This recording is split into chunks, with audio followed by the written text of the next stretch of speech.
You're listening to Big World Network.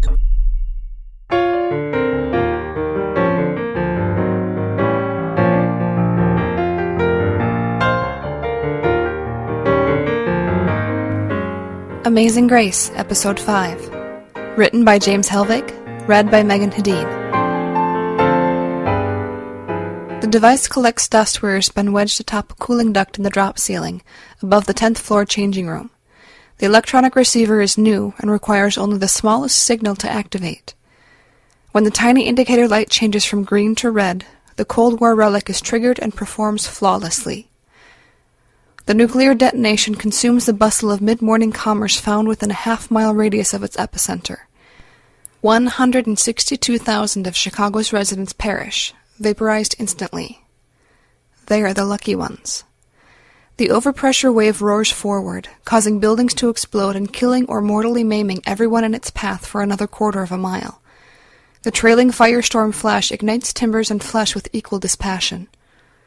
Slowing to the speed of sound, the dual waves wreak havoc for another half-mile, dosing 250,000 people with fatal levels of radiation and scorching flesh with second- and third-degree burns. Retinas are flash-burned, even though the victims are turned away. The massive EMP signature knocks aircraft out of the surrounding sky. Communications and control systems for most of the city are killed. Traffic snarls into a hopeless knot of useless metal boxes on wheels. As the world watches, the mushroom cloud races upwards, an exclamation point of disastrous clarity. Humanity hovers on the brink of World War III as nations accuse one another of acts of genocide. Kat rips off her headset, angrily exiting the command van. The monitors are useless with the loss of the satellite uplinks. They simply replay the destruction of downtown Chicago. Speaking into her radio, she orders her perimeter teams to try and maintain visual contact on the departing vehicle. Damn, they'll lose her in minutes if we don't get the satellite back. No! Shouting at her radio operators, Kat implements their go-to-hell backups. And the mission is only 10 minutes old.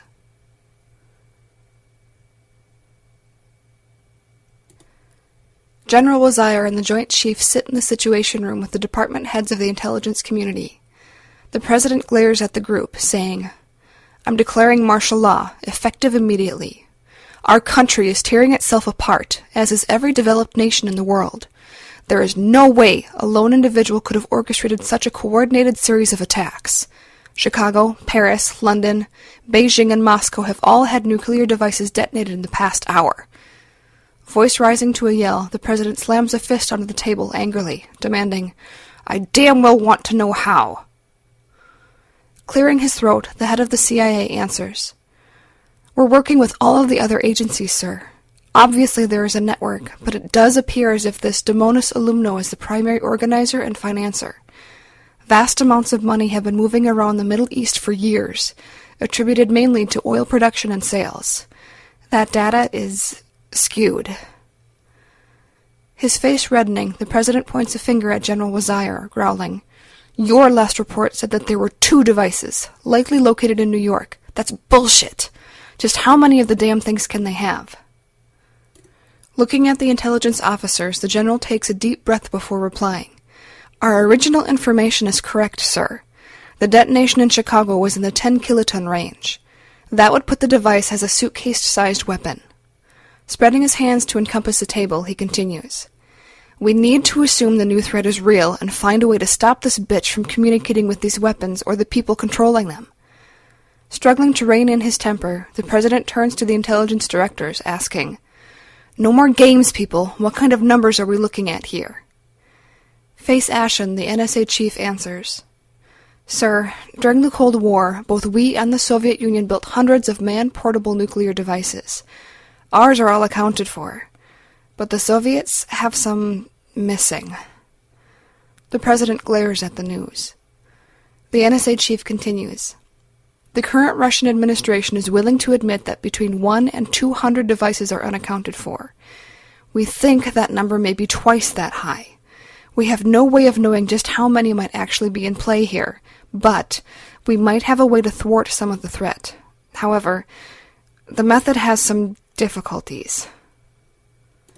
All eyes focus on the sweating DAR NSA as he leans forward in his seat, sighing loudly. The president gives the man a moment to collect himself before prompting, "Pat?" Nodding his head and swallowing, the NSA man states in a quiet tone, "They're using satellites and cell towers to broadcast command signals. We're not sure we can stop that, but we can redirect most of those signals elsewhere." The president's face grows grim and he mutters flatly, "Elsewhere? You mean to neighboring countries? Could you be more specific?" Hands shaking, the haunted-looking man replies, "The signal would literally be bounced around until it locked somewhere else. It isn't foolproof, and it could still bounce back to the U.S., but the intended targeted device likely wouldn't respond. It would be random." General Wazire's mumble sounds loudly in the silent room. Christ! Nuclear roulette! Questions and arguments erupt around the table until the president stands, shouting, "Enough!" Looking back at his longtime friend, he asks, "How many other countries can do this, Pat?" Shrugging and looking miserable, Pat replies, "Certainly Japan, possibly China."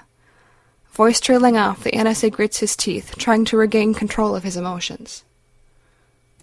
Scrutinizing the men seated at the table, Harvey Sampson, newly elected President of the United States, says firmly, "We're in a struggle to survive here, people. Do it, Pat. I still want to know how we got here, and I don't want any of that archived need-to-know crap, gentlemen. I will find out how suitcase devices were distributed worldwide without our knowledge." Hands gripping the table with white-knuckled intensity, he growls, pointing a finger at General Wazire. "Find this bitch now, General, whatever it takes." Looking at the rest of his assembled cabinet, he continues, "I want to know exactly where our man-portable devices are. Now, where are we in our response to Chicago?"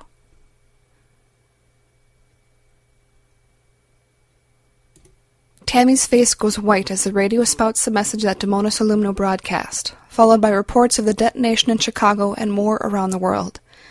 As she glares at Jorge, she sees his mouth agape, as stunned by the events as she is. This is way bigger than we thought, and she's way crazier. Shit. They pull into traffic, Jorge pointing his truck towards Park Avenue. Traffic is beginning to snarl, and Jorge is cursing under his breath in a steady stream of Spanish, his forehead popping sweat. Jorge jams on the brakes to avoid suddenly stopping a cab. Slamming his fist on the wheel, he snarls, "Nukes! Christ, she really has them!" Looking at Tammy with horrified eyes, he pleads, "You've got to stop this. She murdered my crew. At the hospital. It doesn't matter if they pay her. She'll still set them off." Pointing at the front window, Tammy tells him, "Watch the road. You take me to that crazy bitch, then stay out of my way."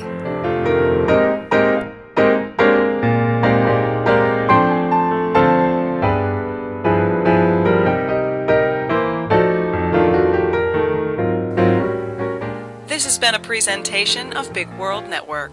Visit us on BigWorldNetwork.com for more free weekly series, or follow us on Facebook and Twitter. Thanks for listening.